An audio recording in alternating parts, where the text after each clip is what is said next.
Have you ever felt lost, like you're just going through the motions, that you're just in molasses just trying to get through?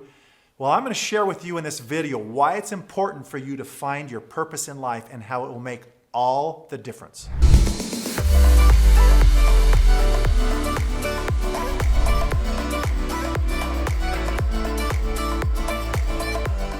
Have you ever wondered what your purpose is?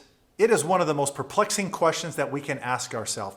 Well, I'm going to show you how in this video how you can identify your purpose and how you can apply it every single day. And stay to the end because I'm actually going to show you a tool that will do just that. Hi, I'm Doug Nilsson. I'm a psychotherapist, executive coach, and a best-selling author. And the one thing that I've dedicated my life to is helping people find their purpose. Because once you find your purpose, everything else in life just seems to fall into place and other things fall away. If I were to show you this and say, hey, go use this. I'm giving you this little gear. Now go use it. You perhaps would look at me and say, what are you, crazy? What are you talking about? This little gear, it could go to a jackhammer. Maybe it goes to a tractor. Maybe it goes to a helicopter. Or maybe it goes to a 38-ton crane that can extend 180 feet tall. That's actually what it goes to. But if you did not know that this goes to a crane, and in fact is the critical piece to make that crane work, it would be of no value to you or me. But once we understand its purpose, everything comes into focus and we go, oh, I see what it's about now. I see the purpose. In French, they call this the raison d'être. If you speak French, I'm sure I just slaughtered that, but raison d'être. And it simply means this: what is the reason for your existence? It's a great question. Just like that little gear, what is the reason for your existence as a person? Now that's a heavy question, but it's one that's worth its weight in gold for us to pause and think about that. What is my purpose today? Not in the future, not something to be discovered, but today, what is my purpose? A movie came out many years ago and it's called About Schmidt. And in that movie, we have Jack Nicholson. So you know it's going to be a little bit edgy at some level with Jack Nicholson in it. But Jack Nicholson, if you will, is an IBM type of an executive. He works his entire life for one day. His entire life for one day. What one day is that? Retirement. The day comes. He retires. He and his wife have bought this RV. Now life is going to begin. His purpose, everything he's been working for, is now going to begin. His wife unexpectedly dies, has a heart attack, and he's now left this home, this RV, and he's asking himself this question: who am I? What am I doing? What am I going to do? Pretty heavy question. Well, he gets lost on this road to self-discovery, trying to find out who he really is. And he asks a pretty neat question that made the whole movie at the very end for me worth it. He said, I guess in the grand scheme of things, we're all pretty insignificant. And I guess the most important thing we can ask ourselves is this: did I make a difference?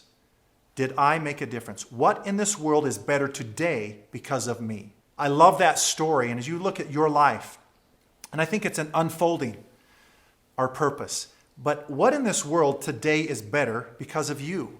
And I think therein encapsulates what our purpose really is on this earth: to help propel others, including ourselves, along that journey. So what we learn from Jack Nicholson and About Schmidt is that ultimately our purpose is not something that you discover. Now it can be, but more often than not, it's more about a choice.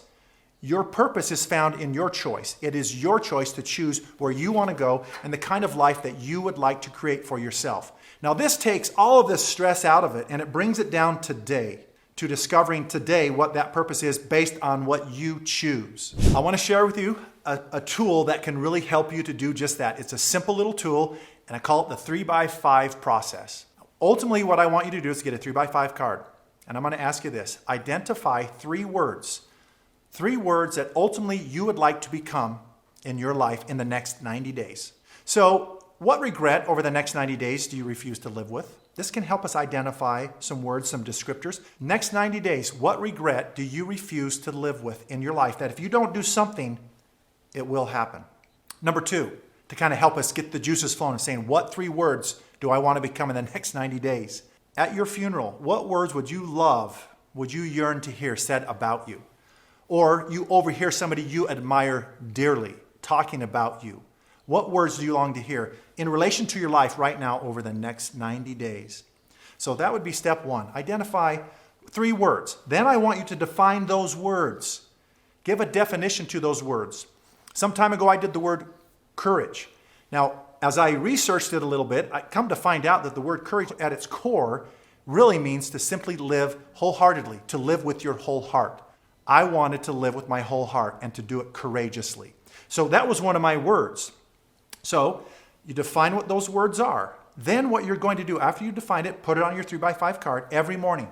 You'll wake up, first thing you're going to do is to connect with those words, right? As you connect with those words, and you're going to say, you're going to let your mind know, brain, mind, this is where I want to go today. This is who I want to become. Despite the challenges that I'll face today, and there will be challenges, this is who I want to become. I want to come back to this. And if I get off course, I'm going to slow down and come back to this 3x5 card because that's my purpose today. That's where I want to go. And you let your brain know with some energy. Maybe even give those 3 words a color. Breathe that color into every single cell of your body. You can do this in 1 minute, saying, mind, that's where I want to go. So important to set your course for the day. Then throughout the day, if you get off course, pause, get the 3x5 card out, or breathe the color in, get recentered, reconnected to those 3 words. Then at day's end, what I'd like you to do is simply this. Ask yourself, prove to me that I've lived one of these words. Give me a story of me applying this word in my life. Maybe 1, 2, or 3 of them. But I promise you, as you do this, you connect in the morning, tell your brain where you want to go. You're setting your course, you're setting flight. Then go throughout the day, keep reconnecting to it. Day's end, 1 minute's all you need, 1 minute. Prove to me that I lived one of these words today, and then write it down in a journal. I promise that as you look back at that journal, you'll say, hey, I'm growing.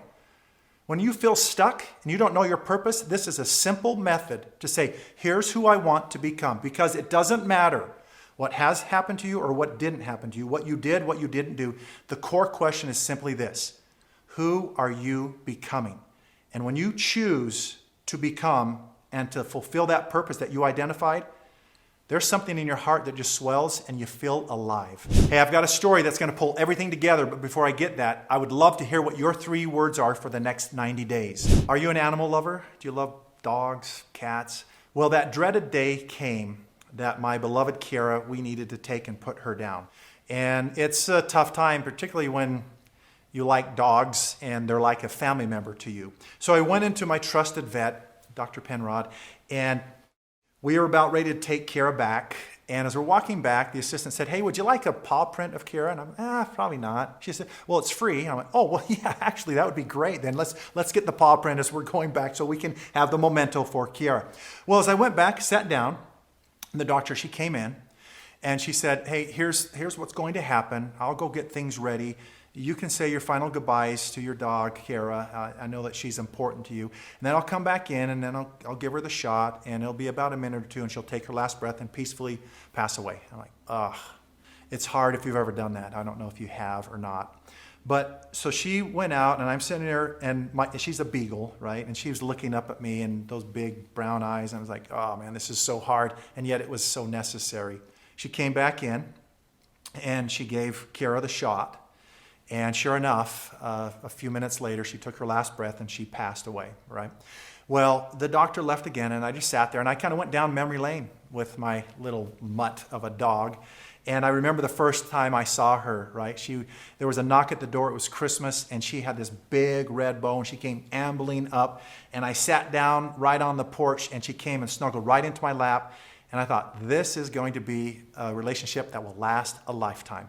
And then she peed on me, and I remember that part. But it truly was a beautiful memory. And there were other moments. She would go running with me. She would watch the news with me at night, back when we used to watch the news. And it was just a neat thing to have this little dog in my life. Well, then the doctor came back in, and by this time, I'm now overcome with emotion.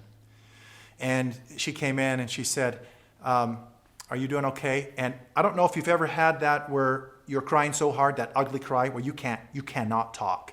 And if you try not to cry, it makes it even worse. And she said, would you like a hug? And all I could do was, she came over and she gave me a hug. And I got to tell you, when it comes to purpose, when it becomes part of who you are and you make that choice to become, it changes everything. And I continue to go back to Dr. Penrod because this is who she is. That's how she operates.